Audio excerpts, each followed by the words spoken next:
You're watching Championship Week, presented by Dick's Sporting Goods.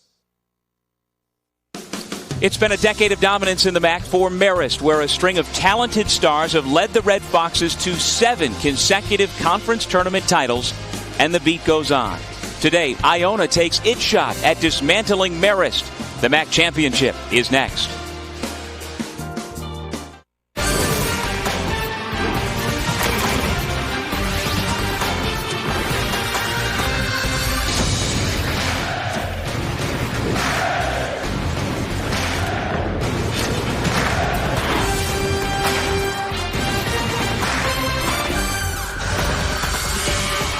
Welcome to the MAAC Women's Championship. Iona versus Marist as part of Championship Week, presented by Dick's Sporting Goods.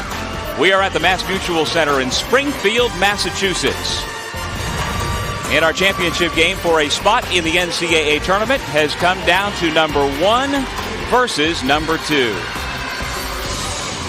And welcome everybody to Springfield. I'm Doug Sherman, and I noticed something in that opening montage was missing.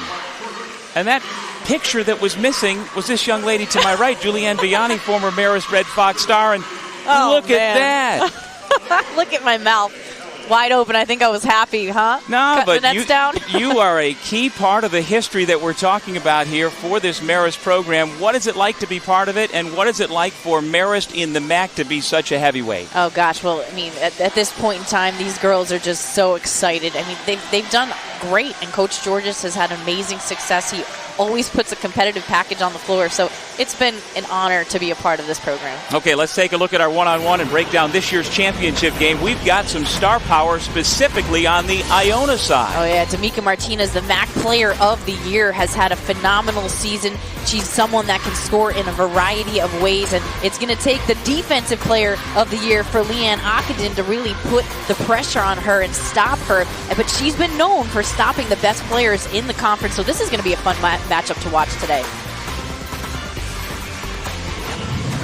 Here are our starting lineups. Haley D'Angelo, Alicia Powell. There is D'Amica Martinez. Joy Adams, the freshman of the year in the conference, and Sabrina Gerador, the best shot blocker in the Metro Atlantic Athletic Conference this year. And for the Red Foxes, really lacking star power, which is somewhat rare for this program. Oh, yeah. Marist has had a group of players this year. They're very balanced in scoring. They don't have anyone that made the first team all-conference. But, hey, so a lot of credit to Marist because they've been working together this year. Now, with that said, 4 of those Marist players did make all-conference teams. Anthony Bozzella in his 11th season as head coach of Iona College.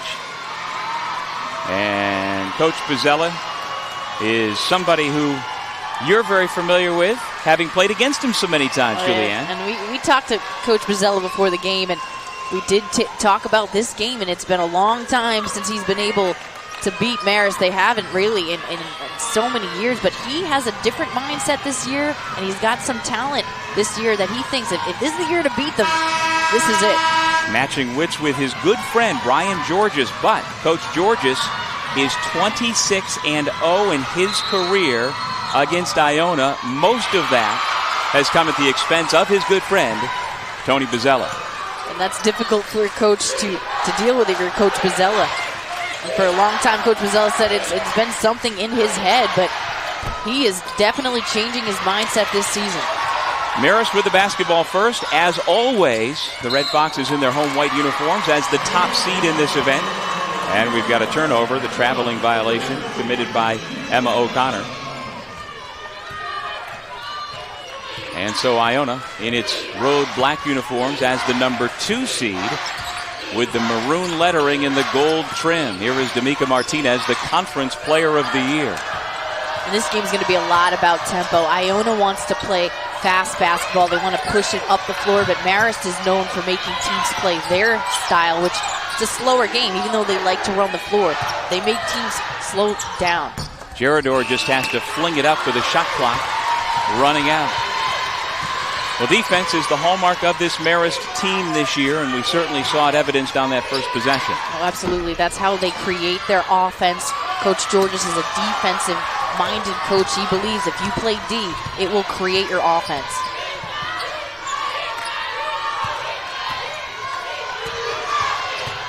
Powell with a double crossover to the captain, D'Angelo. Terrific ball fake and the easy 2 points. D'Angelo has really stepped up big for Iona since the beginning of the year. I covered one of their first games when they played at St. John's, and she struggled a little bit to turning the ball over, but she hasn't at all. Lately, she's had a great conference tournament. O'Connor misfires. Alicia Powell, one of the terrific sophomores in this Iona group, the other being D'Amica Martinez. Coach Pizzella really credits the two of them as being part of the renaissance at Iona. They had a couple of down years, relatively speaking, but back in the championship game again this year. Coach Pizzella really feels that his team this year is the most athletic team in the MAAC. He really believes that 100%, that it's about putting things together. They're a really young group, so they've had to go through some adversity. And the Red Foxes are on the board and have the lead thanks to Casey Doolin.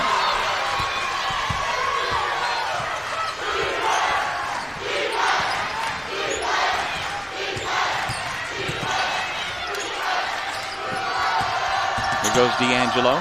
Drive and dish to the freshman of the year, Joy Adams, with her first 2 points. That's nice penetration and pitch, and a lot of Iona's game is about that, getting into the teeth of the defense and finding players, and they've got to make those shots, and they've been hot as of late, and that was one of the things Coach Georges was a little worried about, was how good they've been shooting. Gerador able to save it to Adams. The Gales have it on top 4-3.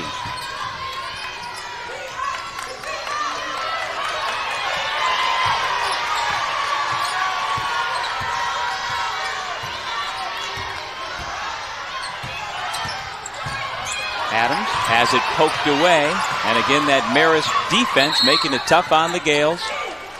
Timeout granted to Iona. Now the recent history in this series clearly is all Marist, and you can say that about all 9 opponents in the Metro Atlantic Athletic Conference, and Iona trying to change that here. They have met before in the championship game, but it has been all Marist, and Iona would love to change that here this afternoon. Oh yeah, and in 2007, Marist won in overtime. I was actually playing in that game. It was a very intense game, and it seems like Coach Pizzella and Iona it's always between them and Marist every year. And Marist has just won, and it's taken it over, the decade of dominance. They've done well every single year, and that's got to be a head thing and a mental hurdle to get over if you're Tony. And that 2007 NCAA team that you're talking about, Julianne, went on to the Sweet 16, still the only MAAC school, MAAC program, men's or women's, to make it that far in the NCAA tournament. But the parallel between 07 and this year, which is not lost on Coach Georges, is the fact that 07 was the last time Marist did not have any first-team All-MAAC players. And it's very interesting because when I was talking to Coach Georges about that, he actually would love to win even more so this year because of that. He feels like it would be so great for these girls. They have better chemistry than almost any team, he says, he's ever coached. They've played together. Not one person is a superstar. Emma O'Connor brings it back out. Shot clock at 15. And then the ball goes right through the hands of Elizabeth Bainan out of bounds. And Marist continues to struggle. Only one made field goal through the first 3 minutes and 40 seconds. And they had some droughts in the semifinals as well. And they're a team that can score, but they don't want to get too much in a hole because especially early on against a team like Iona, they have a tendency to go on some spurts and some runs. And in that semifinal on Saturday, the way the MAAC has its women's tournament in conjunction with the men's, you get Sunday off, so these two teams relatively rested for tournament time. But in that game on Saturday, they blew out Niagara 61-36, yet shot terribly in a lot of ways. They shot only 37% from the floor, Julianne, only 4 of 20 from beyond the arc. So again, how do you wind up blowing out a team? Well, it's by playing good defense. It's defense, exactly, and that's what wins ball games, because you can go into games and not have a good shooting day, and that's one thing Coach Georges has always preached to his teams and his programs while I was there as well, is you've always got to come out and play D, because your offense will fail you at times. Sydney Coffey. Coffey's added a nice spark. to Marist this year. She's really worked hard, and since seeing her early on in the season, I just feel like she's grown a lot as a player. The redshirt junior, Haley D'Angelo, with her second field goal, tied up 6 apiece. And D'Angelo getting to the bucket a little too easily, and nobody rotating over. Marist turns it over. When we come back, we'll go inside the locker rooms for both the Red Foxes and the Gales. It's the MAAC Championship here on ESPNU. ESPNU's exclusive presentation of college basketball is brought to you by Dick's Sporting Goods. Every season starts at Dick's. And Ram Trucks, engineered to move heaven and earth. Guts, glory, Ram.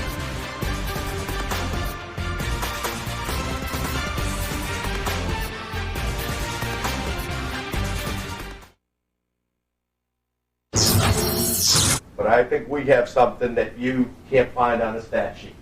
And that's togetherness, that's team, that's playing both ends of the floor, that's being unselfish. Today we bring home a gold ball. Let's go.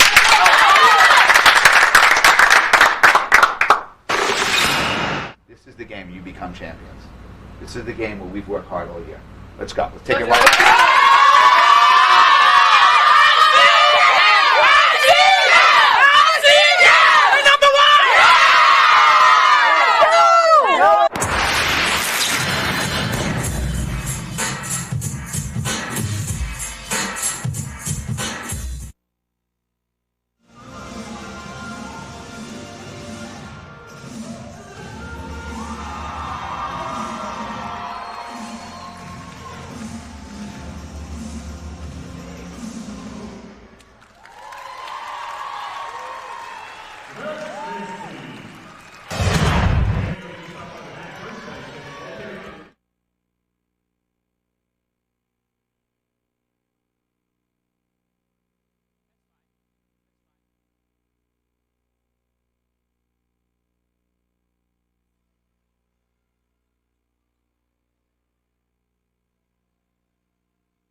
But I think we have something that you can't find on a stat sheet.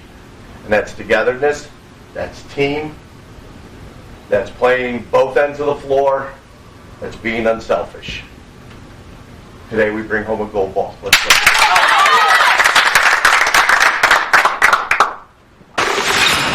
This is the game you become champions. This is the game where we've worked hard all year. Let's go. Let's take it right.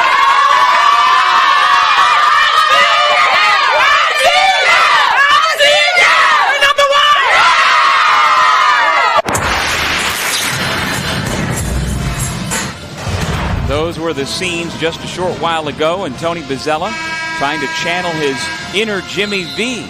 And a little known fact, the office which Coach Bozzella currently occupies at Iona College, the exact same office that used to be Jim Valvano's office when he was the men's coach at Iona before going on to North Carolina State. Yeah, how ironic is that, right?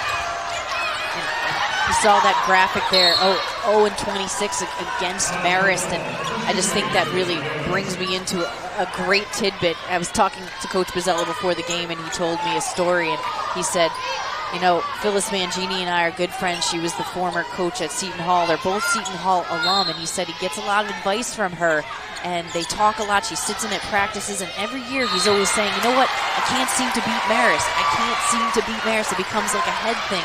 Finally, she sat him down and said, listen, Tony, this reminds me of a conversation I had with Muffet McGraw, obviously an amazing coach at Notre Dame. We sat down together and we were talking, and she would say the same thing about Gino, Ariema, and UConn. I can't seem to beat them. And she said, I looked her in the face, I said, you have Skylar Diggins, you have all these players that are great, you're a tremendous coach, and you can do it. And they've won 6 out of the last 7 times against UConn ever since that conversation, which is really an interesting tidbit. And Coach Bozzella said, you know what, my mindset has changed this year after that story Phyllis told me. So it must be a daunting task, although you can look at the other side of it as Sidney Coffey goes to the line to try and complete a 3-point play. If nothing else, Coach Bozzella's due. Yeah, exactly. So if he sees that happen, he knows that Coach Georges, who's kind of the mid-major success in the MAAC here, that anything can happen, that he's got a mindset that's different this year. Sidney Coffey with 6 points off the bench for Marist. The Red Foxes on top by 3. Bainan ties up Adams. And on the alternate possession, Marist takes over. And Sidney Coffey is just playing so well. This is because Christine Best pushing up in transition, and Coffey going up strong, and Coach Bozzella not too happy about that. But Coffey really tucked her body well. Nice body control. Christine Best with the basketball. Redshirt senior from Long Island gives to Bainan. And the Red Foxes, after a slow start, Julianne, are starting to find their groove. And what they do well is they move the ball well. They play fundamental basketball.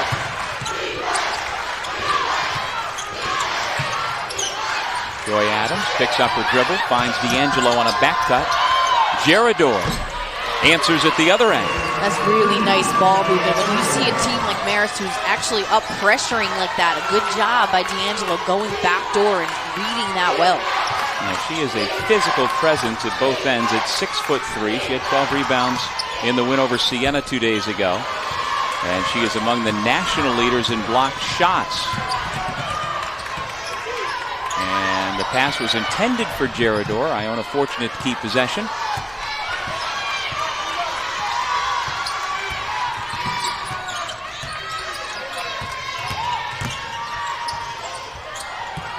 Adams had it stripped away by Coffey, and here come the Red Foxes.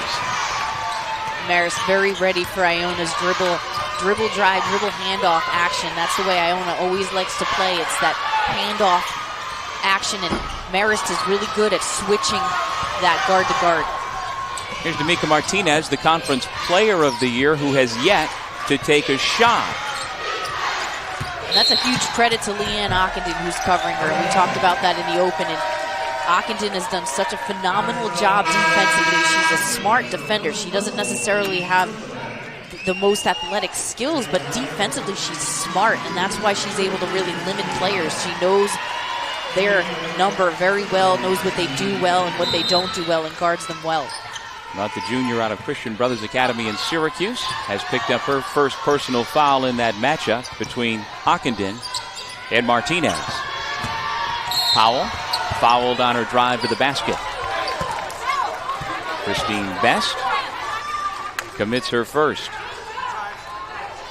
Powell has a really quick first step off the dribble. When she catches it, she goes, and not too many players are able to stop her when she's got the first step. So here's Alicia Powell, who was headed for Pennsylvania. She's a native of Philadelphia. She's a terrific student. But when the Penn Quakers program wanted for her to take another SAT, she wound up changing her mind and going to Iona with the blessing of her parents, who made multiple trips up to New Rochelle and loved the science program that she's gotten herself into. And as a sophomore, she still hasn't fully figured out what she'd like to do with her science interests. But she's certainly been a nice addition to this Iona team. She had a good semifinal game, 11 points against Siena. And she just adds that quick speed, that element to this team. Cassidy Ranger, a freshman from Chandler, Arizona, is in the ballgame. This is Ranger, the most accurate three-point shooter in the conference. Traveling violation as Martinez remains scoreless through nearly 8 minutes. And that was because Danella was popping out and showing herself really strong defensively. Nobody is really allowing Martinez to do what she wants to do, because Marist knows they want other players to beat them and not her. Iona here switching into a zone to change things up a bit. Christina Danella had the ball knocked away from her. Iona down by 2. Powell gives to Martinez, then sets a heavy screen, and the conference player of the year is on the board. That's a really nice screen for your star player to come off of it. She was closely guarded on that shot too, so that's a tough shot to hit. Nice look to Bainan.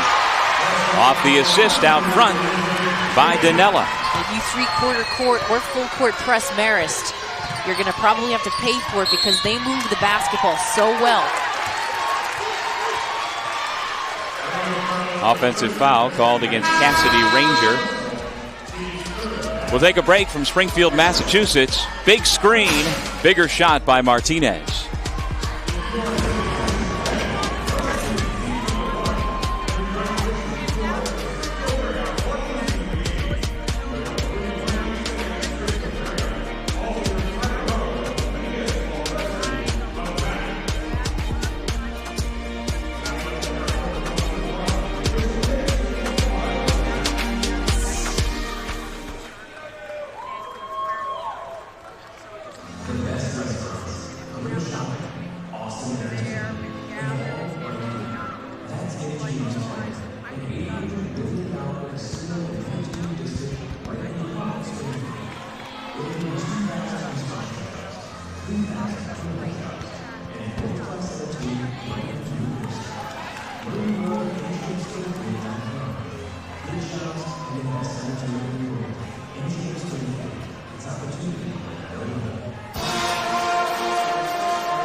On Monday, March 18th, ESPN and ESPNU deliver the NCAA Women's Selection Special presented by Capital One. Coverage begins at 7 Eastern on ESPN, where the field of 64 will be revealed live.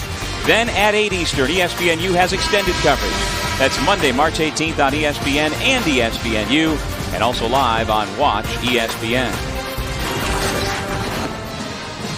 And there is Maria Bozzella, the wife of Iona head coach Tony Bozzella, and we talked about the frustration that Coach Bozzella has had in trying to catch Marist, but for the wife in the stands, I imagine it's probably doubly tough. Oh, yeah. I mean, she has to deal with it at home, too, so you can't leave work completely at home, especially when it's your entire life. But I'm sure she's handled it well. The 11 minutes remaining first half here in Springfield, Massachusetts with Julianne Vianney. I'm Doug Sherman. The winner of this game goes on to the NCAA tournament. Adams clears the best miss. And Iona in this zone trying to force Marist to hit some shots from the perimeter, hoping that they're a little cold today. I know Coach George's planned on going somewhat big today. He can do that with this team. He can go with kind of a bigger lineup, which he doesn't have a true post player on the team this year, but he can go with bigger guards. He's got a lot of size at that position.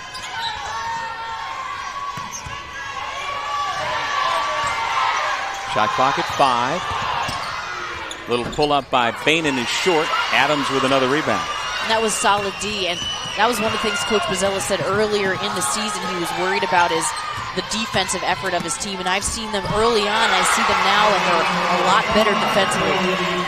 6 for D'Angelo. We're tied at 13. And she's really been a thorn in Marist's side right now, just getting to the basket at will. Right on cue, and she earns a trip to the free throw line.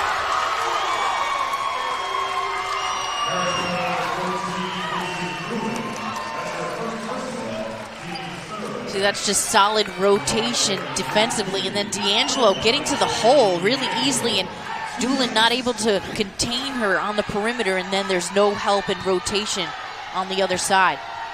First foul on Doolin, third against Marist.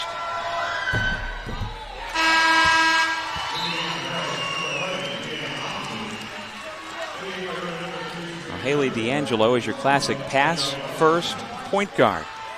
But she's obviously capable of scoring. Now 7 points, nearly double her season per game average. She was a Francis Lewis High School grad, so I saw her play a little bit in high school as well from the New York area, and she was a good player, averaged a double-double there. But she has come in and really done well. She played behind Susie Fergosi last year when Fergosi broke her right hip her senior year, and she ended up getting in and she's looking very good this year.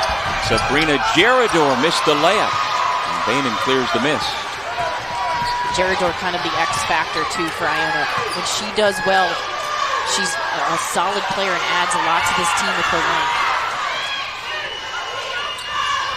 Bainan.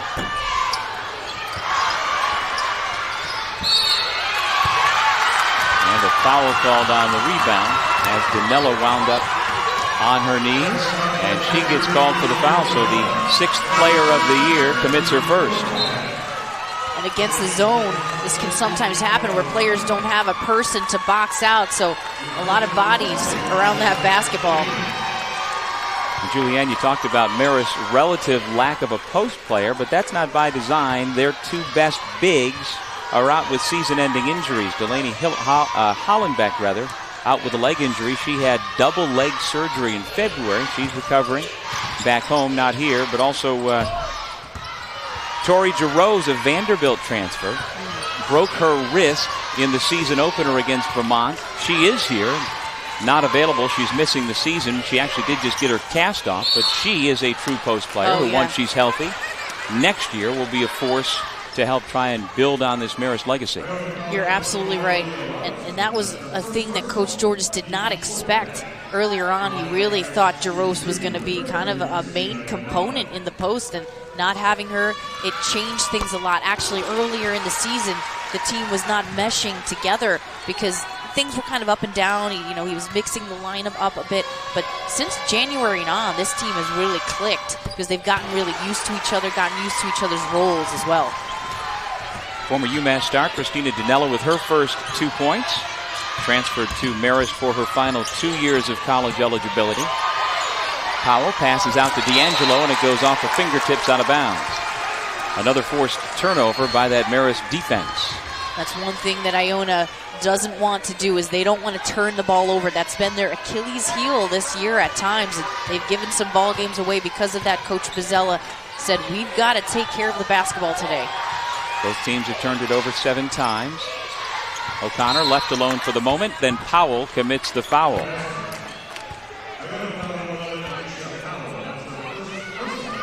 First on Powell, and the 5th against Iona. Well, these 2 teams come in the hottest in the league, and you'd expect that. Brian Georges' club has won 20 in a row for the 3rd time in program history. Marist has not lost a game since last year, not since December has Marist lost. Meanwhile, Tony Bozzella's club has won 9 in a row, and their last loss came to these Red Foxes back on February 7th in what was a blowout, 63-40. But what's also interesting is that Iona came in preseason pick number 8, and they finished 2nd. So they really did answer that ranking well. Dinella with the 2-point jump shot, and Marist retakes the lead at 17-15. Dinella has added such a component to this team as a 6th man of the year. She really adds such a spark. Coffey the steal, 2-on-1. She goes flying. No foul called. It'll be Marist basketball when we come back. Well, the 9-time defending MAAC regular season champions have their hands full in the championship game with Iona.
Welcome back to the MAAC Women's Championship as part of Championship Week presented by Dick's Sporting Goods.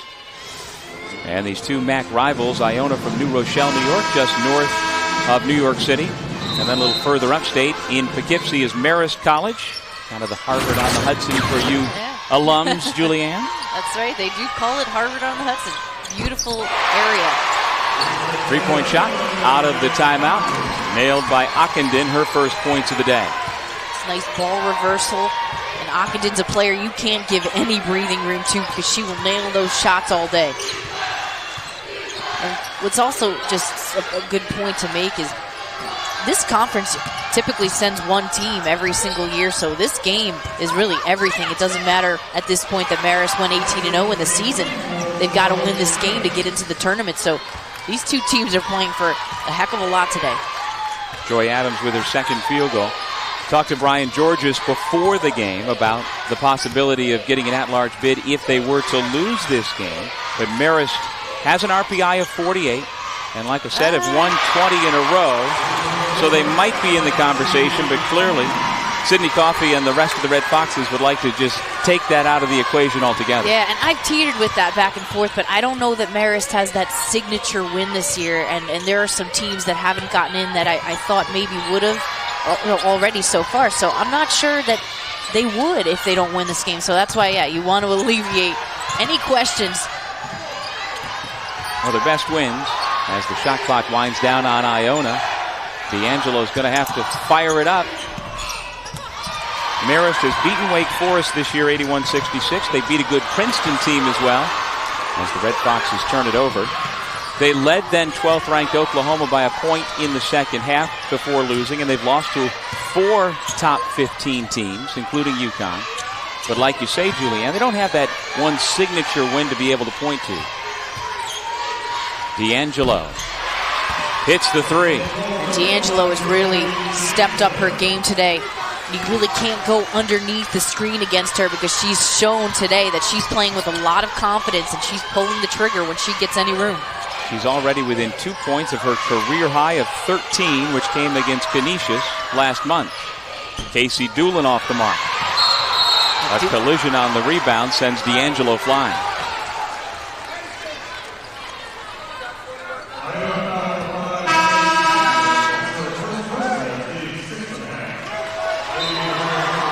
There's the season recap for the Red Foxes. All 6 losses coming back in 2012 because they have run the table for the 3rd time in 6 years in conference play. And again, they've won 8 of the last 9 MAAC tournament championships under Brian Georges.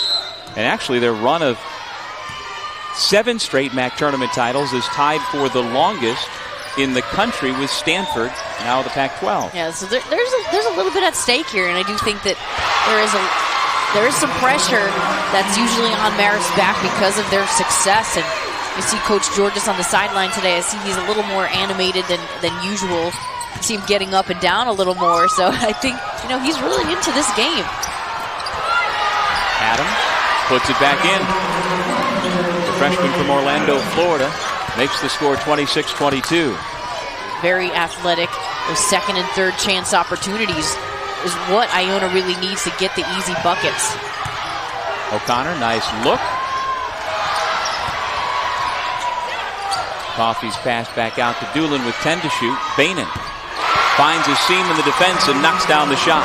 Bainan has been a steady force for Marist this year. She hasn't been up and down. She has just been solid. Adams drives around Bainan, hangs in the air but missed the finger roll. And a foul called against the Red Foxes. The thing Iona's doing very well is they're getting into the teeth of the defense very, very easily. They're quick off the bounce. So how about that list? Gino, Kim, Tara, and Brian, the 4th winningest coach among active Division I women's coaches in terms of percentage. Not too bad to be. That's good company right there that Brian Georges is in. He has won 78% of his games since leaving the high school ranks. He was a long-time successful basketball coach, softball coach, other sports as well at Our Lady of Lourdes High School in Poughkeepsie, a real legend in the Mid-Hudson Valley. And when Marist hired him away more than a decade ago, they didn't know what they had. But once a winner, really always a winner, and he's certainly that. Well, they're being challenged in this championship. The Gales of Iona down by 6 late in the first half.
Welcome back to Springfield, Massachusetts, where Marist leads Iona 28-22 as part of Championship Week, presented by Dick's Sporting Goods.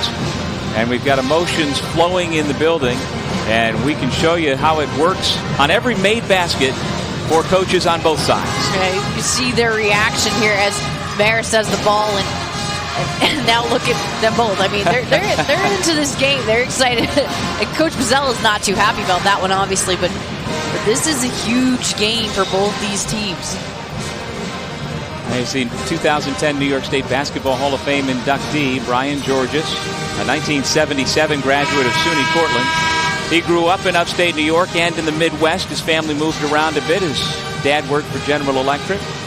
But he is a upstate New Yorker through and through. In December, he signed a 10-year contract, which his boss, Tim Murray, the athletic director at Marist College, calls a lifetime contract. Oh, yeah. Coach Georges, I think, feels the same way. He is so dedicated to this school. It is really his life. Oh, it is. It's his family. It's his life. He loves the Poughkeepsie area, the Marist community. I mean, he could have gotten scapped up by other programs for sure, but he likes the Poughkeepsie area, and he's been successful there. He's well loved. I mean, I got the chance to play for him for 2 years in high school and then for 5 in college, so I know the guy is a great person, a great coach, and he loves his area, so he's dedicated. And the school's dedicated to him, not just the contract, but in terms of facilities. They have continued to upgrade McCann Arena, so now the basketball arena itself feels much more like an arena. They have great support from the community, and they have a beautiful new office that's been built for both the women's and the men's programs that, in my opinion, rivals any big-time program. Might not be quite as big, but in terms of how nice it is a terrific place to go to work every year. And there's the athletic director at Marist, Tim Murray, who takes all the credit for the women's basketball program success. It's a beautiful facility, so thanks to Tim Murray for allowing that. And Coach George's winning helps too, for sure. But absolutely, they've done everything they can to develop that facility. O'Connor from the foul line. Good balance for Marist. Coach Georges calls this his most balanced team, and he's had as much fun coaching this group as he has any other. The lead has grown to 10. Powell's pass kicked.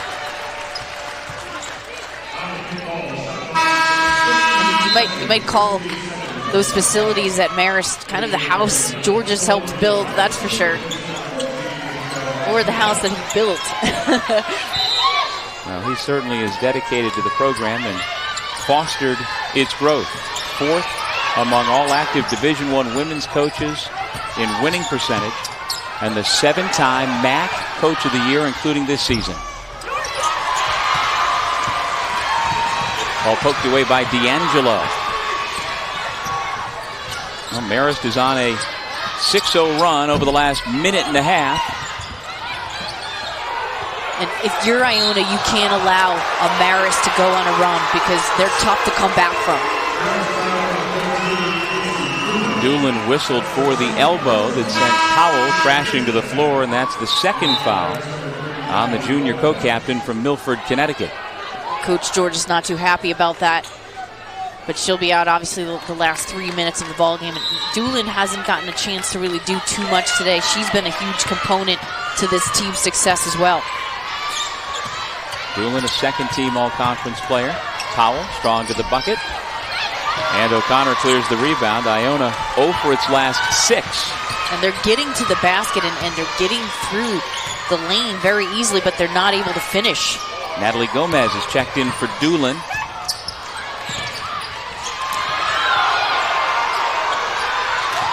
Both teams scrapping. It's the Red Foxes who get it out to Ockenden. And from NBA range, she comes up short on the 3. Marist has taken a lot of threes, obviously, against the zone, and those long rebounds have been going to them. O'Connor, big size advantage over Powell, but she can't make them pay.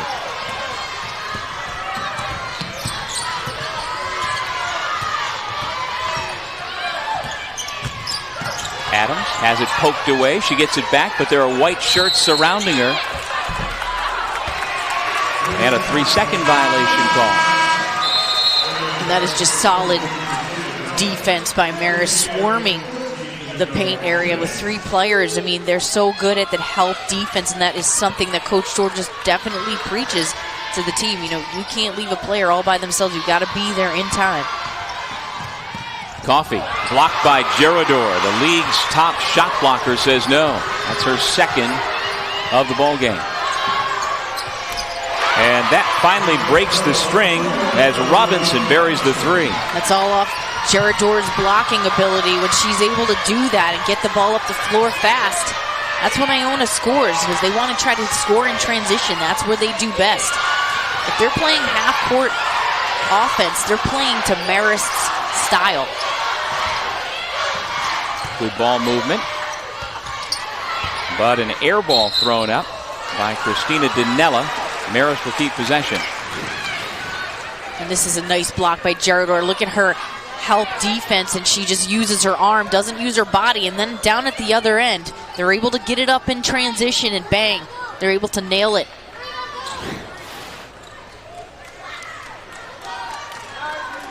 It's pivotal for Iona to be able to play fast and get it up the floor. Have a momentary break in the action with one of the officials over at the scorer's table. Kathy Lynch. Now she heads back after seemingly having worked out whatever the issue was. In the meantime, Brian George is taking advantage of the lull to further coach his club.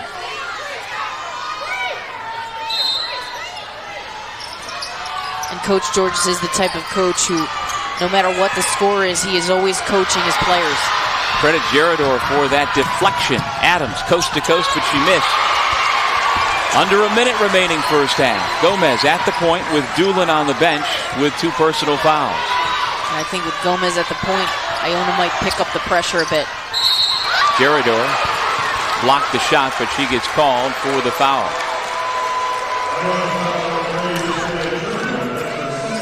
Thursday on ESPNU, Championship Week continues with the first round of the ACC Men's Tournament. Action from the day session starts at noon Eastern. The night session gets underway at 7 o'clock Eastern. The ESPN networks will bring you every game of the ACC Men's Tournament as part of Championship Week, presented by Dick's Sporting Goods. The entire ACC tournament also available on ESPN 3D, leading up to the championship game on Sunday at 1 Eastern on ESPN. Second foul on Sabrina Gerador. And it looks like Tony Bozzella will protect her for the final 48 seconds. The 6'3" center heads out. Definitely smart. You don't want to pick up your third foul before the half.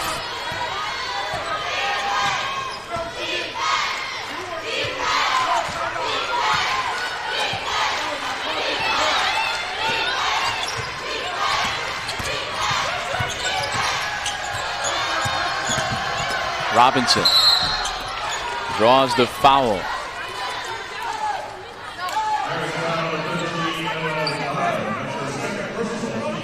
Emma O'Connor picks up her second, a junior out of Kellenberg High School in Lynbrook, New York. One of the 4 all-conference players for Marist this year. O'Connor's a third-teamer. Bainan and Doolin were the second-teamers. And Leanne Ockenden also a third-teamer. So no first-team All-Stars, but certainly not a starless roster. Oh, that's for sure. They've got a lot of players that can play. And going back to O'Connor, she really has become a leader of this squad. I know earlier in the season when Coach Georges asked all the other players around her who the leader is, and they all said her. So she's somebody that everybody really listens to and looks up to. She worked very hard over the summer to gain strength, and she's helped the team out a lot this year. Shot clock and game clock just about identical. Coffey has the pass go off her fingers, and so Iona can hold for a final shot. Coming up on the Buffalo Wild Wings halftime report, we'll have Julianne Vianney's top mid-major teams. We'll also have our Big East women's semifinals preview, and of course our first half highlights and statistics as the Marist Red Foxes search for an 8th straight trip to the NCAA tournament.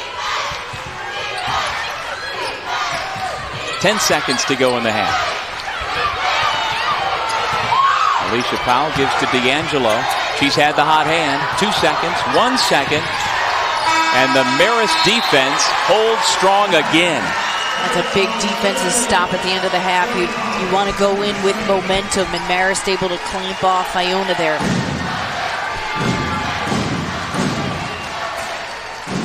But the Gales finish off that first half strong to get within 7. Our score at halftime, Marist 34, Iona 27. Stay tuned for the Buffalo Wild Wings halftime report right after this.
Welcome back to the Buffalo Wild Wings halftime report. We are in Springfield, Massachusetts as part of Championship Week presented by Dick's Sporting Goods with Marist on top of Iona by 7. And welcome everybody back inside the Mass Mutual Center. Doug Sherman along with former Marist Red Fox Julianne Vianney. Marist is annually one of the best mid-major programs in the entire country when it comes to women's basketball, but Julianne, they are certainly not alone in that category. No, they're in very good company, so I have a little list together of kind of the top 5 that have done well throughout the past few years. You've got Dayton this year. You've got some really solid programs. Delaware, Elena Deladon and her team have done tremendous, and they've really rocked the country a bit with how well they've done it. And Dayton has had a tremendous season. They lost a slew of seniors, didn't think that they would come back and be as good. And Jim Jaber has done unbelievable, ranked 11th in the country right now, but they just got knocked off by St. Joe's yesterday in the A10 semifinals, and they've got a great solid team too with Shatil Van Grinsven, just an unbelievable player. So, these are the top 5 teams, in my opinion, that have done well. But hey, this could change, especially at the mid-major level. You never know what could happen. Do you have a sleeper to potentially do what your team did back in 07 and maybe get as far as the Sweet 16? Hey, Dayton. Dayton has done great. I think they could do it. I think that St. Joe's, any of these 5 teams that I listed could certainly do what Marist did in the Sweet 16. I had Marist on the list too because they've done well throughout their history, and they could do it again. No doubt. Well, they are trying to punch their ticket back to the NCAA tournament if they can win this MAAC championship from Iona. Here are some of our upcoming games. The Sun Belt Women's Conference Championship at 4 Eastern, the West Coast Championship, and then at 6 and 8 Eastern, the semifinals of the Big East Championship presented by American Eagle Outfitters, all part of Championship Week. And that Louisville-Notre Dame game should be a good one here on the U at 6 o'clock. Yeah, that'll be a lot of fun, too. Tremendous teams. I love the way Notre Dame is playing right now. We talked about them up in the beginning of the broadcast. 6 out of 7 defeats over UConn.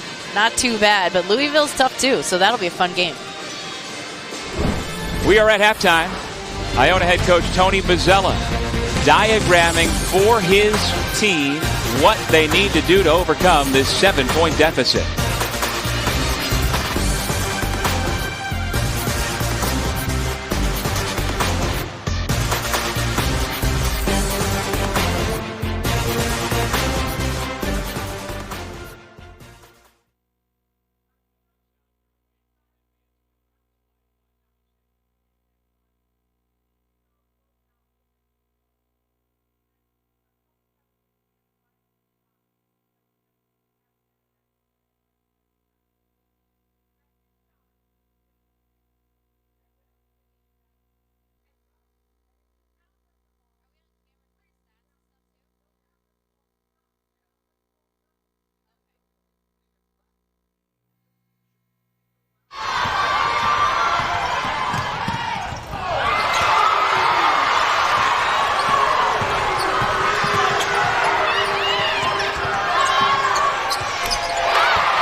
Welcome back to the Buffalo Wild Wings halftime report.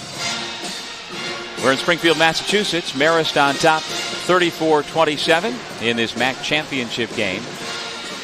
And Iona's hanging tough. I mean, they are really up against it, against this powerhouse team from Marist. But the fact that Alicia Powell and D'Amica Martinez for our Iona, their sophomore backcourt, has combined for exactly 1 field goal, yet they're only down 7, further illustrates that they can do it. Yeah, they can. And D'Angelo has really stepped it up. And so if they have been hanging for this long and able to do it, then the second half can kind of only go up. And it's really started on the defensive end for both teams, really. That's how their offense is created. So second half is going to be a lot more of that. They've got to get D'Amica Martinez the ball a little bit more. She has to score this half. And they weren't able to get her the ball a lot and get her some shots. So that's going to be key for them. Okay, let's take a look at our first half highlights. And it's about turning defense into offense. Yeah, right here you see Gerador with her block shot, able to really get that ball, push it up the floor. And this is where she draws the 2 players. And you see how right here Ockenden comes up, draws these 2 players, and then kicks it out. And that's what happens here when you can get it up in transition, and then you've got a player in the corner that can nail a shot. So that's going to be key for them in the second half to do a little bit more of that. And this is another one. This is for Marist. Rebounding. It's doing the little things at this point in the season. These 2 teams have met plenty of times, seen each other play a lot. But this is the little things. Rebounding up into transition. There are first half stats, 4 ties, 5 lead changes. Marist had a bit of a run late in the half to open up a double-figure lead. Iona responded, but what off of that page, Julianne, jumps at you? What jumps at me is the 11 assists that Marist has. They've got 11 assists, and that's off of turnovers by Iona. You want to limit the turnovers so that Marist isn't able to score off them, because really every time you turn the ball over, it's a bucket for Marist on the other end. So that pops out to me right now, and how many threes that they've taken out of Iona's zone. They've got to continue to take them and hit them in the second half.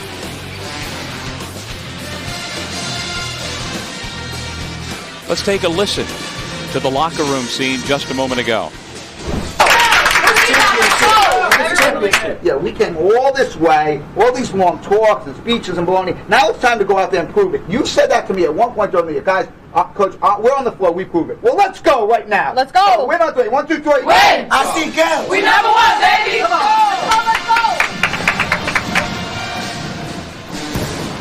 Well, Tony Pizzella, the gentleman from Glen Cove, Long Island, channeling his inner Jimmy V. Again, he now occupies the office at Iona College that Jim Valvano once occupied decades ago when Jimmy V was the men's head coach of the Iona Gales and trying to motivate his team to finally climb that hill, Julianne, and get over the hump. Yeah, they're 1/2 away, so they're so close, and they're able to hang in this year. And like I said in the open, this is the year that they could do it. They could beat them this year, is how he feels. They've got a young group, but they've got a group that has worked hard from the very beginning of the season. He said this group has been different. They get in the gym, they work hard, they really want to be the best.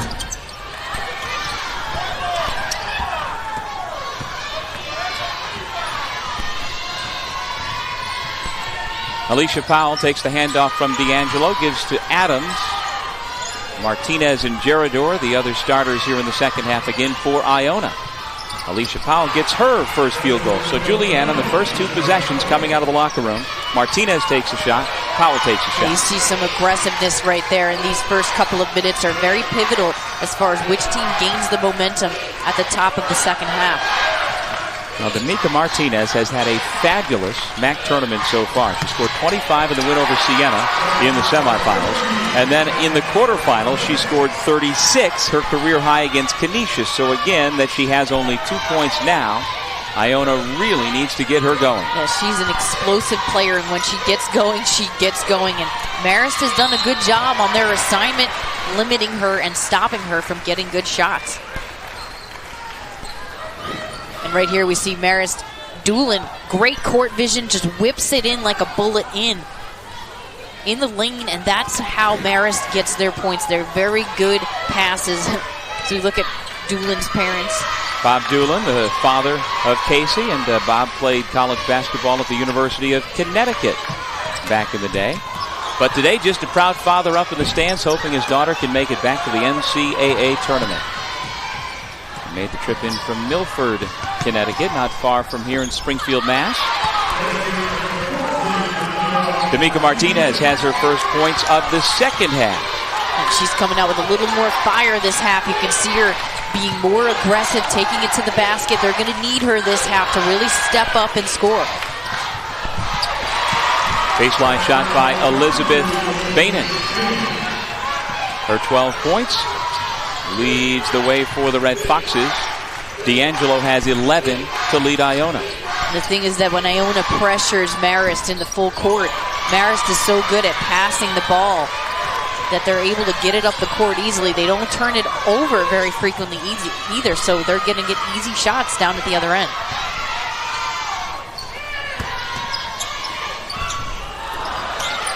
Bainan misfires, but the long rebound comes out to Leanne Ockenden. Another clean look from the right baseline, and Bainan stays high. The second and third chance opportunities. Rebounding out of a zone is difficult. You don't have a player to box out. So those long rebounds are going to Marist, and those offensive boards are huge. Bainan is the leading scorer on the year for the Red Foxes, averaging just over 12 per game. Coffey with the takeaway. And Bainan came into this postseason tournament shooting the basketball very well. That continues here today. And I like Bainan because of her versatility. She plays like a guard, but she's also long like a post player. So she can post up smaller guards and turn and face. Gerador delivers her third block shot of the day. D'Amica Martinez, tough shot. And the two-time scoring champion in the conference, still cold. Meanwhile, Coffey misses at the other end.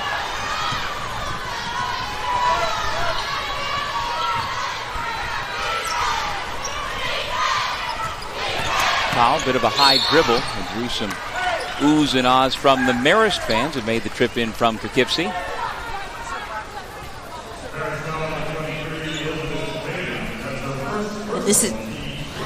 And out of this zone defense, there are some long rebounds. Nobody's really boxing anybody out. You've got to find a body when you're playing a zone, and this enables Marist here to get the offensive board and then ball reverse it. Those ball reverses, if I made $1 or I don't even know, a quarter out of every ball reversal, I think I would be rich if I got paid for how many times you score off ball reversals, because ball reversals are so big. I mean, if teams did that, I think it's underrated, because that's when open shots are there. The defense can only recover so quickly. Yeah, you get the ball out, reverse the ball, and almost always there's a shot opportunity.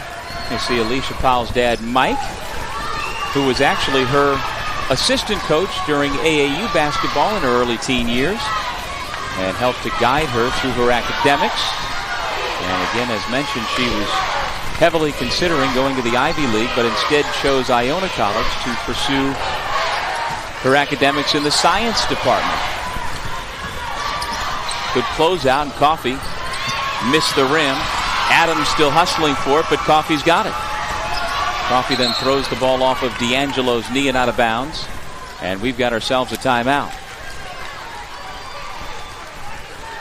We'll step away from the Mass Mutual Center in Springfield, Mass, of this 2013 MAAC Championship.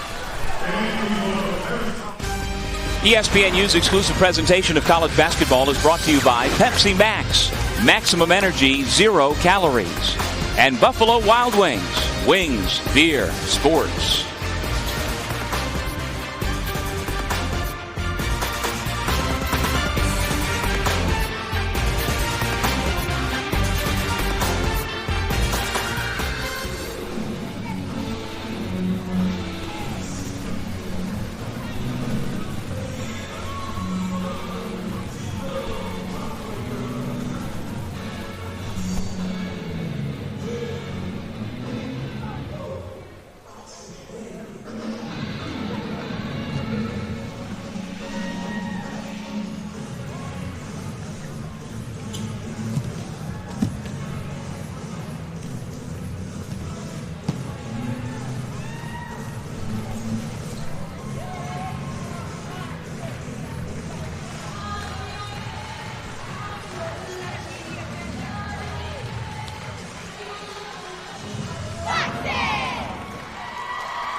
Welcome back to the MAAC Women's Championship as part of Championship Week presented by Dick's Sporting Goods.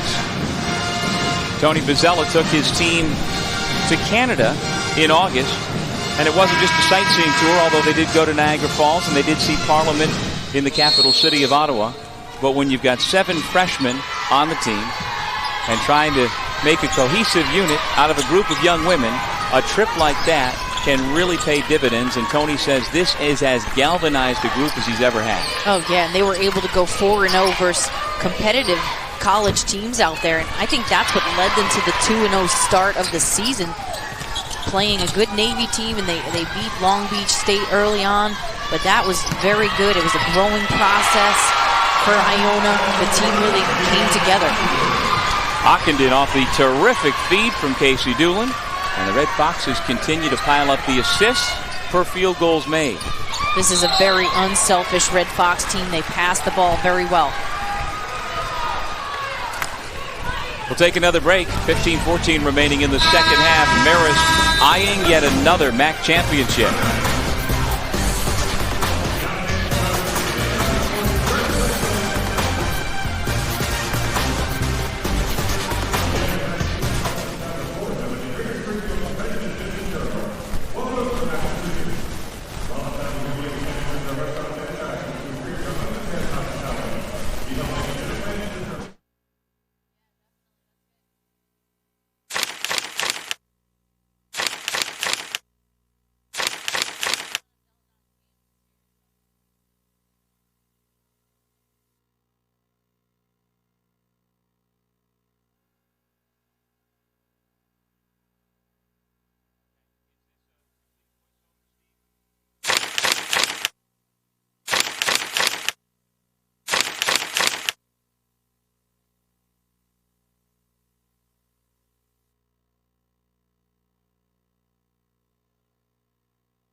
Three to see in women's basketball this year: Skylar Diggins, Brittany Griner, and Elena Deladon.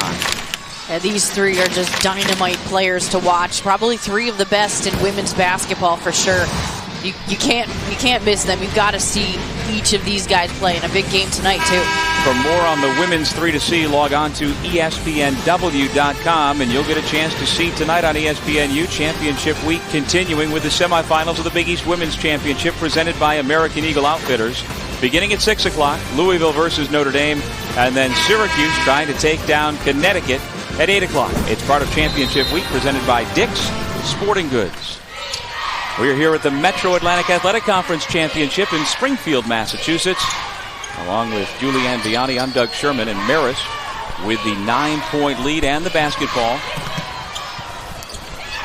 Make that an 11-point lead, and this time, Julianne, it's Doolin on the receiving end. And that's a very smart play by Doolin, holding the ball for a second and letting somebody fly by her and then going up strong. That's just a smart play by her.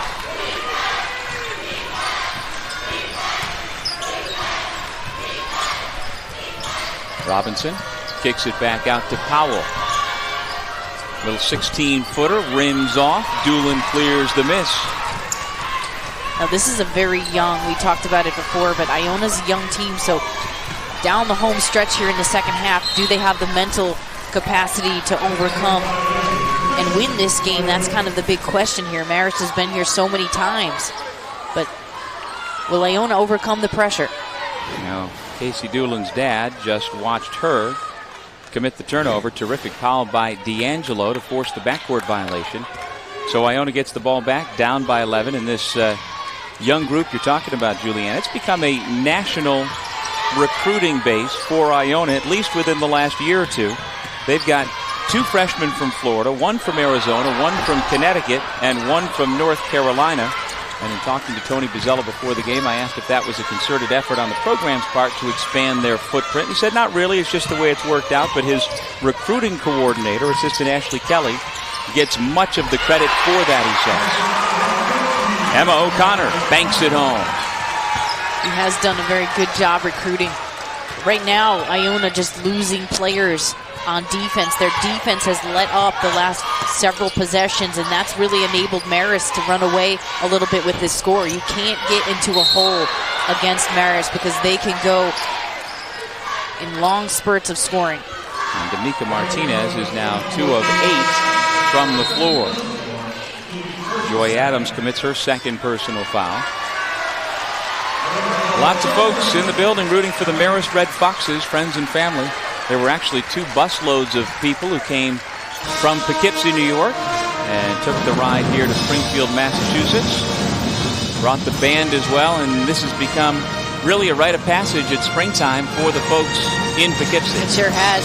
Poughkeepsie brings them all out. I mean, they get on those buses, and that's the one thing that Marist has done is they've drawn the community together. A lot of the community supports Marist. They get to the games. It's so much fun to play in the McCann Center because really it's not the hugest arena that you see in the world. Like, it's not as big as this arena, but it's kind of got a closer knit feeling. So it's a lot of fun to play there. And there is Art Himmelberger, who is the band leader at Marist and has been for decades. And I'm telling you, when you go and experience McCann Arena, you have to pay attention to Art because absolutely. The building kind of revolves around Art. He's a legend there. Art's a legend. I mean, he travels on plane trips, on bus rides, you name it. Art gets everybody going. He rallies the troops. He dances at midcourt before the game. He high-fives the players, both the women and the men. Another forced turnover. Brian Georges' club gives it back to Iona. That's the 14th turnover by the Red Foxes. It's a little uncharacteristic of Marist to turn the ball over. And 14, I know Coach Georges with 13 minutes left probably isn't going to be too happy with that statistic. Because every time you turn the ball over, you give Iona a chance to get an opportunity.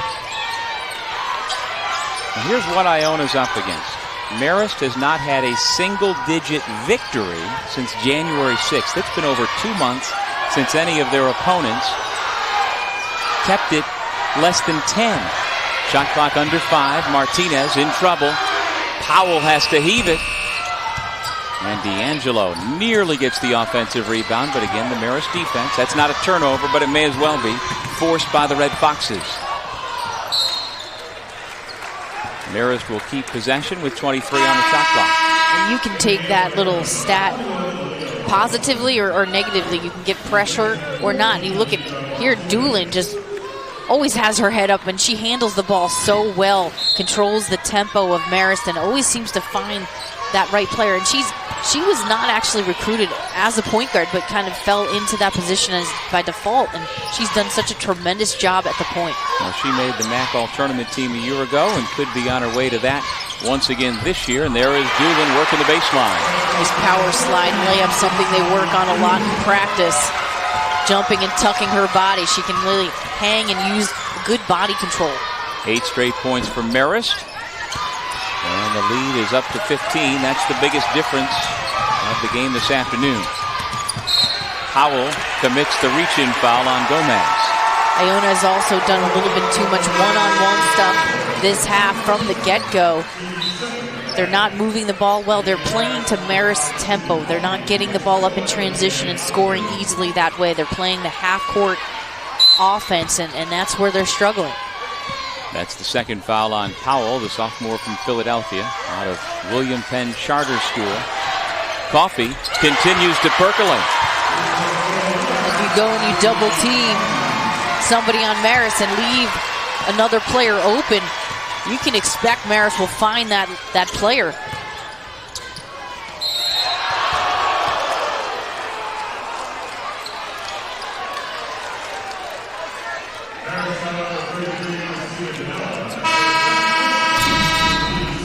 Casey Doolin, the junior from Milford, Connecticut, has her folks in the building. Bob and Lynn Doolin love what they see from the Red Foxes. ESPNU's exclusive presentation of college basketball is brought to you by Anaconda, home of The Rock, is proud to sponsor the MAAC. And Ram Trucks, engineered to move heaven and earth. Guts, glory, Ram.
Welcome back to the MAAC Women's Championship as part of Championship Week, presented by Dick's Sporting Goods.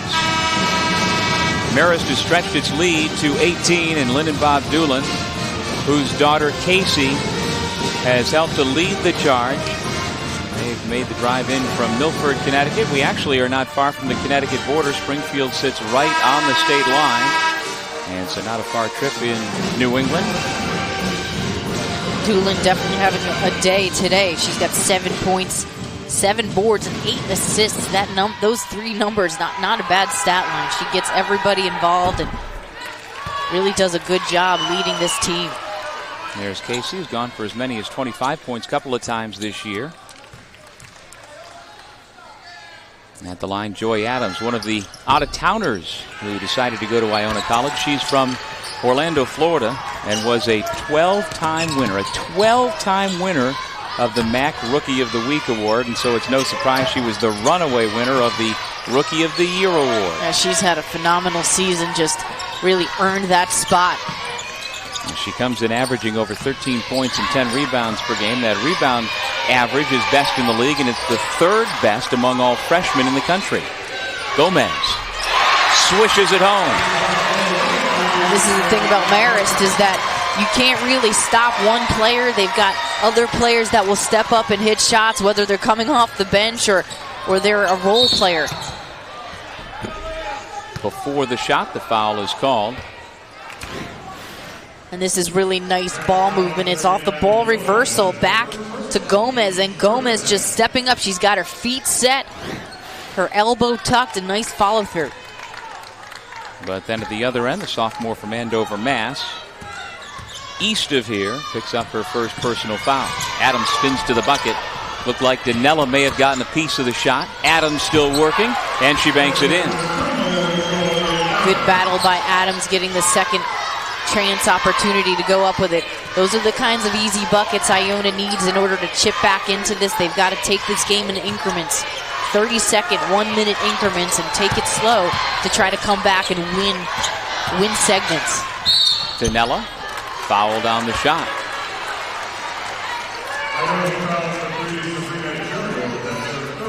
Third personal foul on Sabrina Gerador.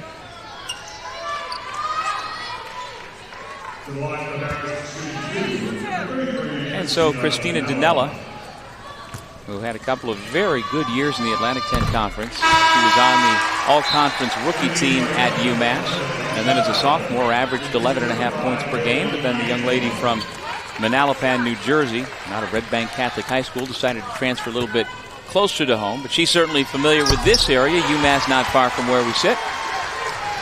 And Danella just a pure scorer. She's so versatile. She can come out and cover guards, and she can post up. She can score. I mean, that's what she can do well. The layup is missed by Joy Adams.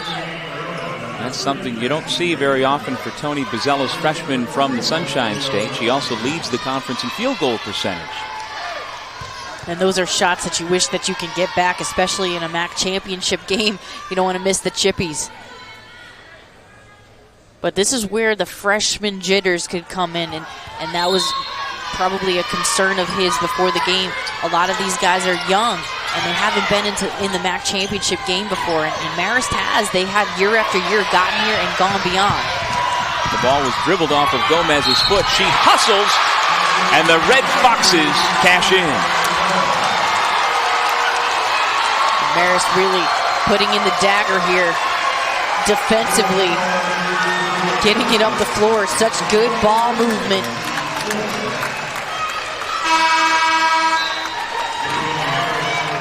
This is just solid hustle right here by Gomez. That's because she was savvy to the ball and got the ball up to Danella. Danella drawing the contact, not shying away at all. Good teamwork. And Gerardor picks up her 4th personal, and a timeout is called after Danella completed the three-point play.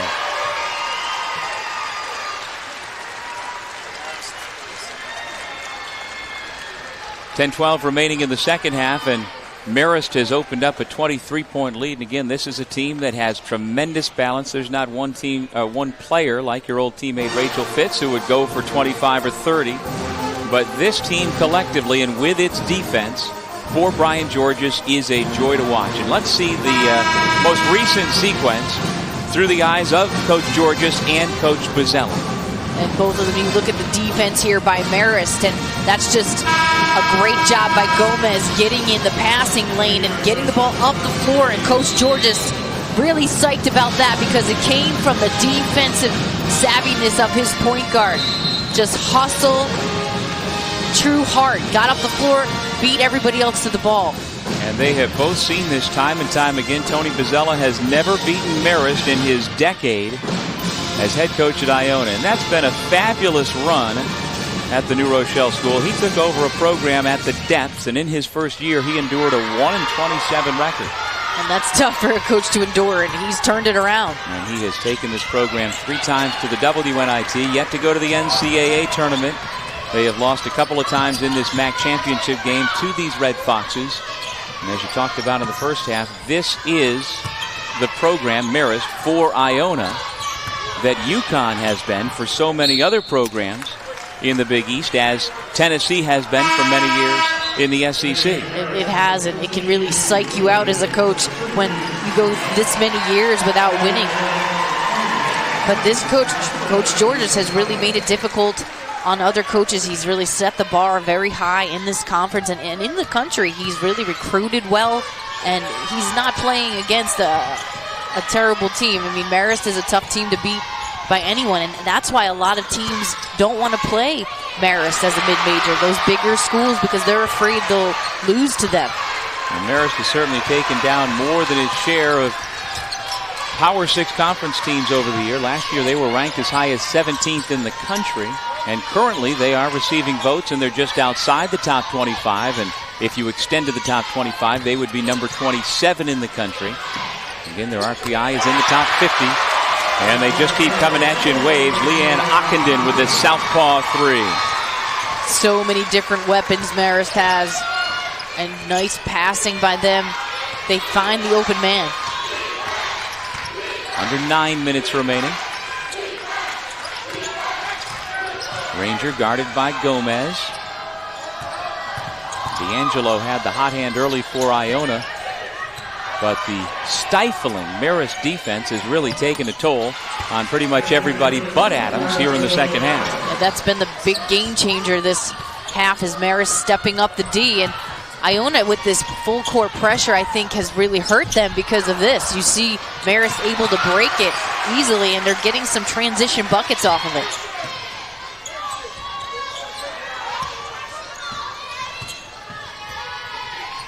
It's also very difficult to play Marist in the zone because Marist has so much firepower behind the arc. A lot of shooters. And then when you play them in man, they can beat you off the bounce. So it's kind of a pick your poison type thing when you play them. Doolin. There you go. Coach Georges says he's got 5 players who at any time can knock down that 3 or, as you say, take you off the bounce. Well, exactly. And against the zone, that's what you've got to do. You've got to hit those perimeter shots, and they have really executed this half. Danica Martinez continues to have a quiet afternoon, trying to build on her 4 points so far. Shot missed by Diana Hubbard.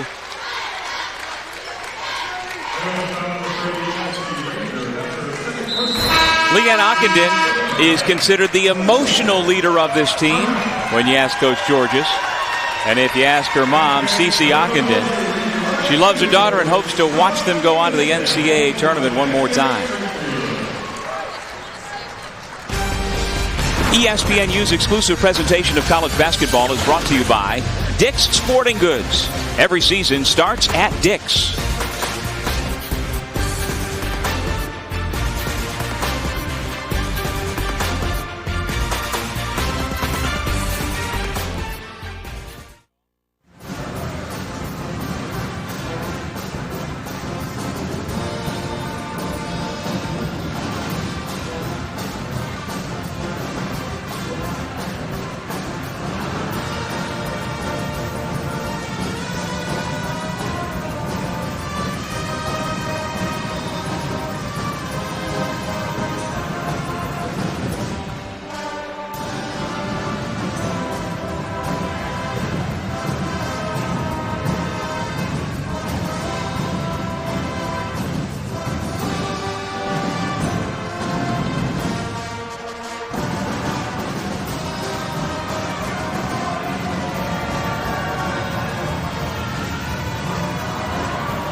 Here is a look at our Crons game track, and Marist has extended the lead with a big second half, outscoring the Gales 31-21. And as always, it's defense on one end and balance on the offensive end for Marist. And there is Cece Ockenden, who made the drive from Central New York. Her daughter went to Christian Brothers Academy in Syracuse. And Cece is here rooting on the Red Foxes, and this has again become a rite of passage for this program. The family members, the fans make the trip in. And again, Leanne Ockenden is considered by Coach Georges, while she's one of the tri-captains, she is the emotional leader of the team. She is. She's an emotional leader. Obviously the defensive leader of this team, getting the Defensive Player of the Year award. The last time that was received was by a Marist member was Elisa Kresge, the assistant coach on the bench who I played with and was a phenomenal defender.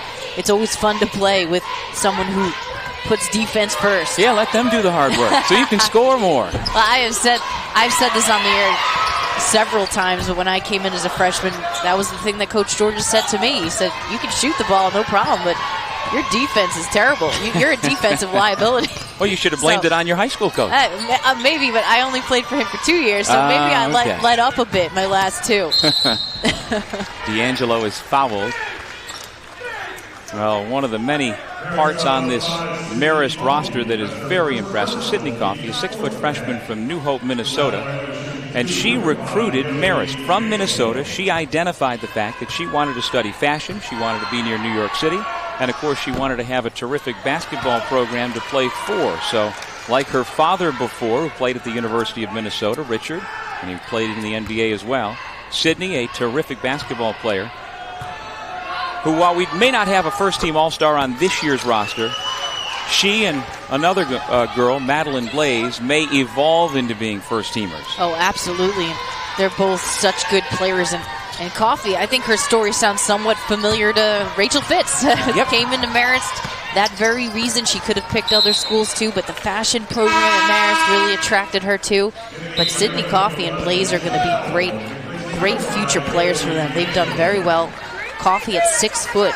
A 6-foot guard. That's a nice size for a guard with her versatility and ability. And actually, her younger sister, Nia, is even better. She was a McDonald's All-American who Marist did try to recruit, but she ultimately has accepted a scholarship to go to Northwestern, so she'll stay a little bit closer to home. But the Coffee family certainly loaded with talent, and Marist fortunate to have that wonderful fashion program that lured the best player in program history, and Rachel Fitz, who plays professionally overseas now, and now this freshman Coffee.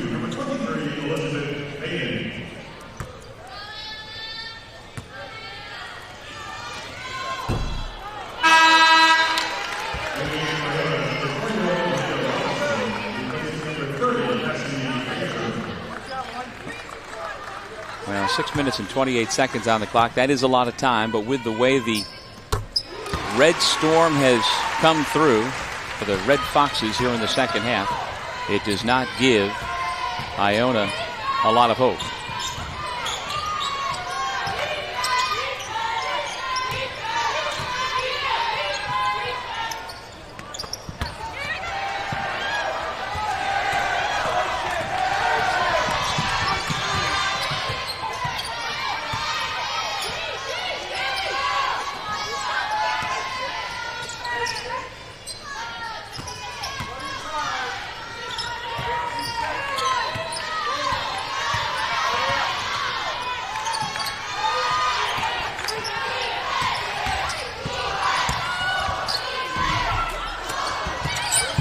Bainan misses the shot. I'll tell you, Julianne, Marist has made 23 baskets so far today. They've got 22 assists. Yeah, this is a team that can really pass the ball well. They're unselfish, and that's what's gotten them to the point that they're at now.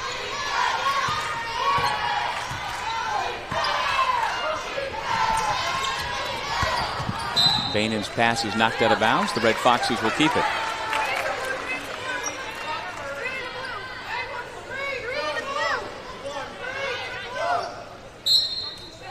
Well, this is the third time Iona, under Tony Vizella, has reached the 20-win mark. They are 20-11, 13-5 overall, but there is a wide gap between the #1 seed and the #2 seed again this year.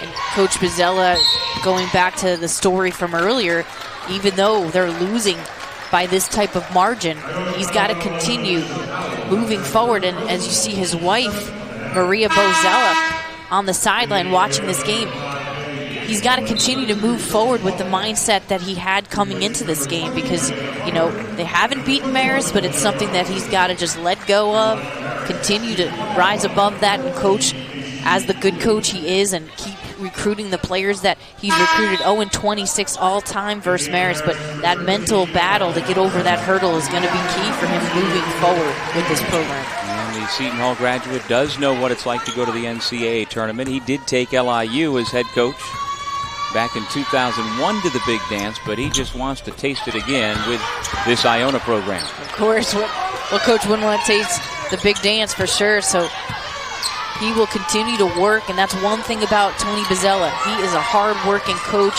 a great guy. Well, in your 4 years at Marist, how many times did you go to the big dance? 4 years. What a shocker. Every year. Including the trip in 07 to the Sweet 16. I've got to figure that was the best part for you, yeah, right? Definitely. A key, most memorable moment of my life, and definitely was out at Ohio State when we upset them, and then we upset Middle Tennessee State. I mean, it was an unbelievable experience. Got a chance to play against Pat Summitt and Tennessee over in Dayton. So we had a tremendous run, and it was a blast getting to the tournament. So if you can go to a school, any of the youngsters watching, if you can go to a school that gets to the tournament every year, I mean, that's the best experience you can get. And if not for running into the Lady Vols in the Sweet 16, you guys might have won the title. They went on to win the championship that year. You never know. We just got in that bracket, huh? Adams with the layup off the feed from Martinez, and winning certainly draws tremendous recruits. The kids know how good Marist has been. Yeah, they do. They know, and after that run, I know Coach Georges was getting phone calls from players. I'm interested in your school. I want to come, and that can only grow with success. As we said, Sydney Coffey, one of the key freshmen, they're trying to track down the loose ball. Number 5 in white with the ball. She recruited Marist off of that success. And I think a lot of players go a little too high. I think if you know the level that you can play at, let's say you can play at UConn, for instance, but if you know you can play there, I think a lot of players should go a little bit lower. Go to the mid-major level where you know you can play a lot of minutes and get to the dance every year. I mean, I think that's key. Iona calls timeout. But I certainly don't blame high school kids. If I ever had that opportunity when I was growing up, I know I would want to reach for the brass ring and play at the highest level. But you're right. And certainly with hindsight. Play, yep, no doubt. No doubt. Right.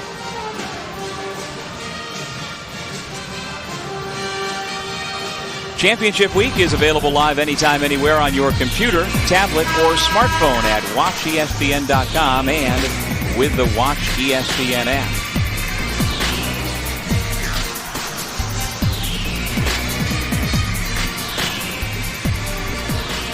And we are about to have a 9th ticket punch, and it appears that the Marist Red Foxes will join this elite group. Hey, you got to win that tournament.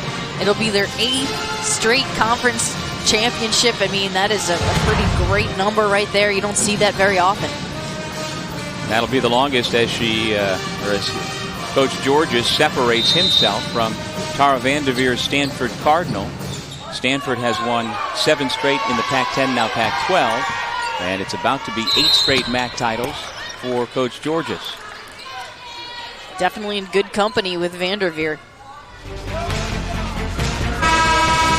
The celebration is just 3.5 minutes away, while the dejection has already started for Iona.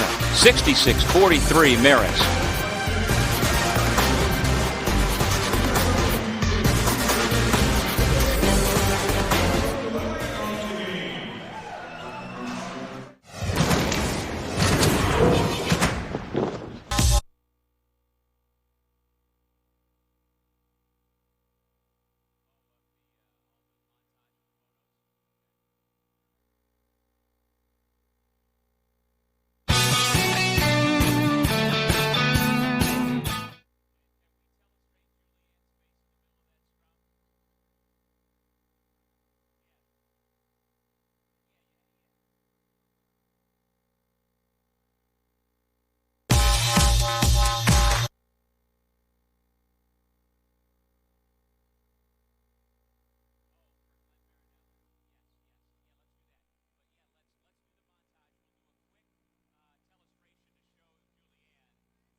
Welcome back to Championship Week. And who's that right in the middle of that scrum? That's my partner, Julianne Vianney, who has hoisted more than her share of MAAC trophies. Yes, there she is again. She was right there smiling. You know what it's like to cut down the nets, as the young ladies from your alma mater are about to do it again. And there is one fan who is enjoying this probably more than anybody else in the building. Yeah, Glenn Marinelli has been just an unbelievable person. 32 years at Marist, the Marist coordinator of sports medicine. He's been battling a brain tumor. It's a cancerous brain tumor. For the last 2 years, he's been getting chemo and radiation therapy and training. He said before the game we talked, it's helped him get away from things a lot. He's had to go through quite a bit this year, and the entire Marist community has been behind him, the athletic department. He said the girls and the guys, all the athletic people have really just helped him get through this time. And it's been difficult for him, but he has been such a trooper. He's got motivational stuff he's been doing. They've got 5 sheets of motivational sayings about leadership that they give to all the Marist coaches that Coach Georges, I know, just eats up. And Coach Martin on the men's side, they all really love what Glenn Marinelli has been to them. And certainly the good folks at Sloan Kettering take tremendous care of Glenn, and we wish Glenn and his family the best going forward as he battles the cancer. He really is an unbelievable person, and he's added so much to Marist and the athletic department. He was there when I was there. I mean, great guy, still taping ankles. Yep. He said, that's where I love to be, so that's where I stay. As the band chants, I believe that we will win. That is indeed the case for the Marist Red Foxes on top 66-45, closing in on what will be an 8th consecutive MAAC tournament championship. Casey Doolin with the layup.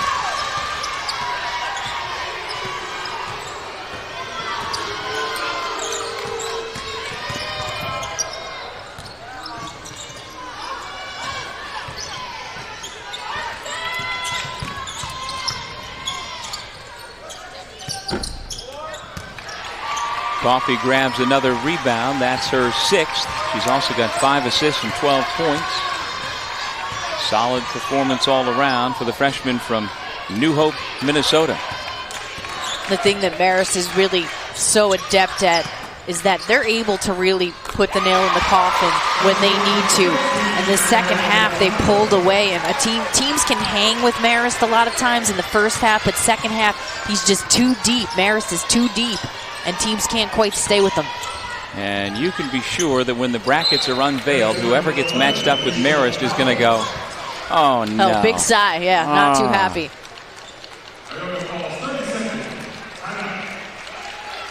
Timeout on the floor. Marist on top 70-47. Tonight on ESPNU, Championship Week continues with the semifinals of the Big East Women's Championship presented by American Eagle Outfitters. First at 6 Eastern, 4th-seeded Louisville takes on number 1 seed Notre Dame. Then at 8 Eastern, the 3rd-ranked Syracuse Orange will take on the 2nd-seeded Connecticut Huskies. It's part of Championship Week presented by Dick's Sporting Goods. How about Georgetown this past weekend, Doug? I take it you're talking about the Georgetown men. Of course, the Georgetown men. Well, let's not talk about that. Syracuse still has time to get things worked out. Syracuse fan over there. In the meantime, I'm rooting for Coach Quentin Hillsman and the Syracuse women to take down UConn in the Big East The Syracuse Championship. women have done well this year. Absolutely. They played phenomenal. Absolutely. Under 2 minutes remaining. Now, this is a huge day here in Springfield for the folks at Iona College. Not only is the women's team in this championship game, but the Iona men's team will play for the MAAC title tonight at 9 o'clock in a battle of New York City against the Manhattan Jaspers, and that's a game you can see on ESPN2. So where the Iona women are coming up short this afternoon, the men hope to pick up the slack and get it done tonight.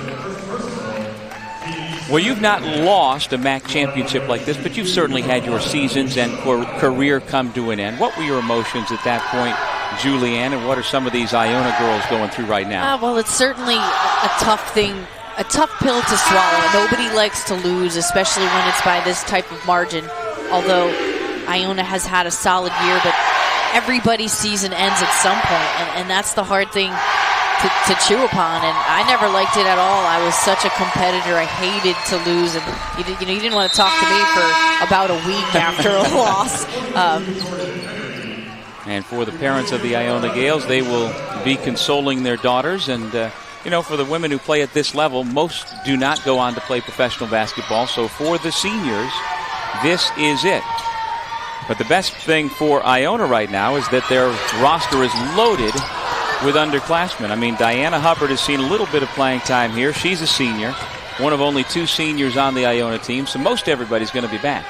And that's key for Coach Bozzella, and that's something to remember, is that he sometimes forgets, I think, the youth of his team this year. And he puts a lot of pressure on them as a young group, but he's got a tremendous future ahead for them. And Dorcas I is the other senior on the roster for Iona. She has just missed a shot, but Tony Bozzella making sure his two seniors get their last moments of playing time.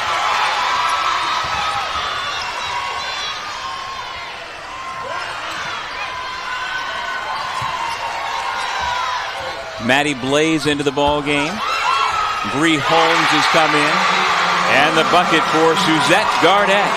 And everybody loves Susie Garnett. And she gets out on the floor. And you see the fans just pop up and the bench come alive.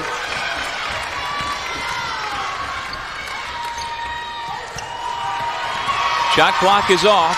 And the folks from Poughkeepsie come to their feet one more time to applaud the best women's program in the Metro Atlantic Athletic Conference for a decade running, about to stretch their winning streak in the MAAC tournament to an 8th straight year. Just a tremendous performance by Marist. In that first half, they were allowing Iona to stay in there, and then just a great defensive effort in the second half, leading to an offensive performance.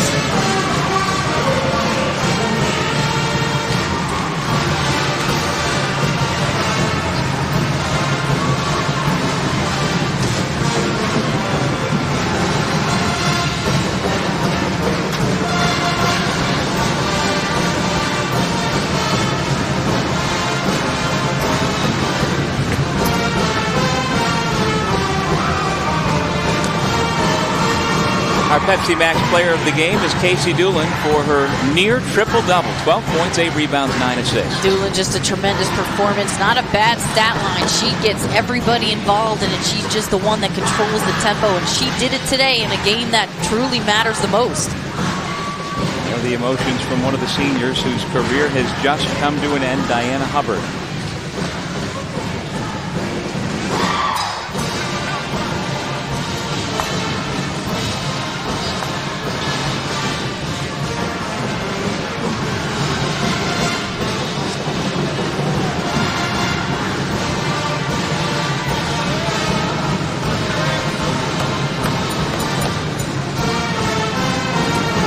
Championship t-shirts are being handed out, hugs all around, and the nets will be down before long.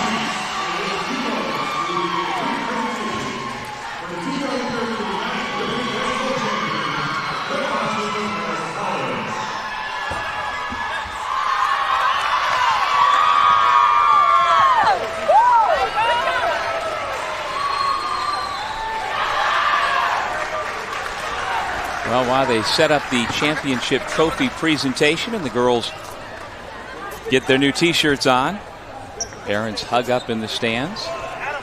My broadcast partner today, Julianne Vianney, getting ready to talk to her former coach. She spent 7 years playing for Brian George's, 2 in high school at Our Lady of Lourdes, and then 5 years at Marist College.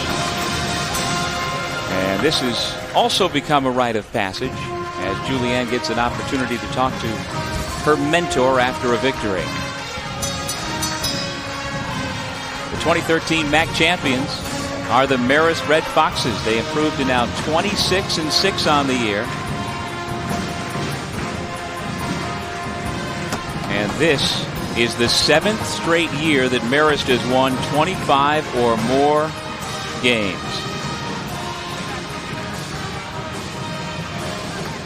All right, let's send it over to Julianne. I'm here with Coach Georges, and Coach Georges, your 8th straight MAAC win. What are the emotions going on right now? You had a team that's just well balanced, but not one superstar, but you're able to just pull it away easily. I don't think I could be more happy for a group of people in all my 11 years. You know, they did it as a team, and they did it on the defensive end, so great job. You said that to me before the game. You said this out of any year would be the year that you'd be the most excited for these guys to win it. What was the chemistry like earlier on and then on to the January and past that? You said it got much better. We've always done it on the defensive end, and once people saw that Leanne was locking down Martinez and wasn't letting her get off, you can see that we really feed off it. Just like Iona feeds off Martinez, we fed off Akinen and what she did defensively. Started out a little slow shooting the basketball, a lot like last year. We started to get hot, shot it well in the second half, and still contained their big guns. The second half was where your defense really stepped up and you went on the run. And what did you guys do that was different than what you did in the first half? Well, one, we started forcing them to hit perimeter shot. You figured 3 games in 4 days, legs start to go. And we did a better job on their dribble drive, trying to take away what they got to the basket. They still got some things, but we got things against their defense and their pressure. The pressure was great, but when we broke it, we made them pay. All right, thanks a lot, Coach, and congratulations. Thank you, Jules. Glenn Marinelli, the trainer since 1988 for the athletic department at Marist College as he battles brain cancer, enjoying this moment with the young women who he helps win this championship. The girls certainly celebrating it with their friend Glenn. We send it back over to Julianne with a special guest. And I'm here with Casey Doolin, our player of the game. Casey, tremendous performance. You were the leading scorer. You had 12 points, 8 assists. You played tremendous today. What was it today that led you to have that kind of game? We just knew we didn't want to lose today. We went undefeated the whole season. We didn't want to wait till today to lose a game. So we were all pumped last night, this morning, ready to go, and we just wanted to win. Now, how difficult is it for you to go from a win like you had against Niagara to the championship game? Is it difficult after winning by that type of margin to come out strong? No, we go into every game the same. I mean, we never know what can happen, so we just play our best every time we go out there. Now, defensively, you guys create your offense. How did you do that in the second half so adeptly? Honestly, it all starts with Leanne. I don't think we give her enough credit. She held the player of the year to 4 points, and she honestly starts our defense, and we all feed off her. Now, going forward here, how excited are you and your teammates to get to the NCAA tournament yet again? Does it ever get old for you? No, I mean, it's a wonderful feeling, especially for our seniors. We don't want to ever have them not get there, especially their senior year, so we all do it for them. You guys are well balanced this year. You didn't have any player that was just the standout one-time player. So how has your chemistry been as a team this year? You guys have done just as well as teams in the past. Honestly, I think this year our team has been the closest since my freshman year, and I think that's what really helped us throughout the season. Thanks a lot, Casey. Congratulations. Doug, back to you. Thank you, Julianne. Here's how great the ESPN app is. The Watch ESPN app allows the Doolin family up in the stands, Bob and Lynn, to listen to their daughter being interviewed after they win another MAAC championship. Well, Brian Georges said that this team reminds him of his first title team at Marist. It's the most balanced team he's ever had and as versatile a team as he has ever had. And just like those that preceded it, now 8 years running, Marist is the 2013 Metro Atlantic Athletic Conference champion after knocking off the Iona Gales in impressive fashion, 72-48. Once again, our final score in the MAAC Women's Championship. Marist 72, Iona 48. Coming up next, the Sun Belt Women's Championship. From Springfield, Massachusetts, for Julianne Vianney and our entire ESPN crew, I'm Doug Sherman, saying so long for the Mass Mutual Center. Now let's send you to Hot Springs, Arkansas.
Blaze.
Own sixth man. I'd like to thank the coaching staff who have done a tremendous job.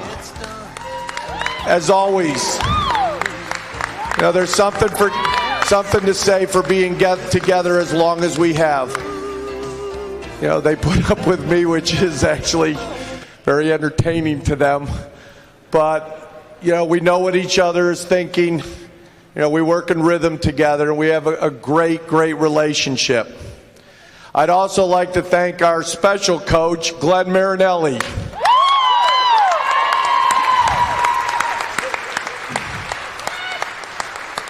For the last month, Glenn has given us a few words of wisdom, a few things that he jots down, and our kids read it and they take it to heart. And the last thing he says was that you're winners. And we are. So thank you, Glenn. I'd like to thank our administration, from Dr. Murray to Tim Murray to all the people in the athletic department you treat us great. You've been wonderful to us. You provide us with the resources that we need to be successful, and I think the players have rewarded you. And lastly,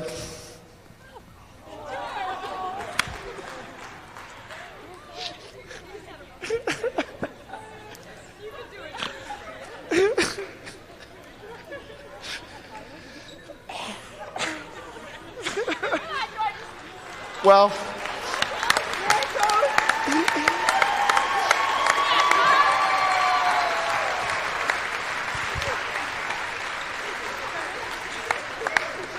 we knew this was going to be a rough day. Started at breakfast.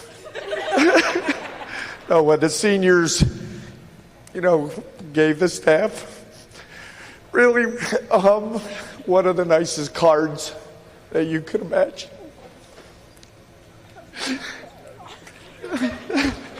Yeah, and they said that they wanted to reward us for all our work by bringing us a gold ball. And thank you. This is a very special group of players where the team was much greater than the sum of the parts, where they didn't care who got it done as long as they got it done. And I don't know how many we had in double figures today. But again, it was the typical balance, a lot more assists than turnovers. And again, they believe in the defensive end. And when you can shut down a team that had averaged 76 points a game over the last 9 games and hold them to under 50, just a tremendous job. I thank you and I love you. Get this away from me. Thanks, everyone, and good luck in the NCAAs, Brian.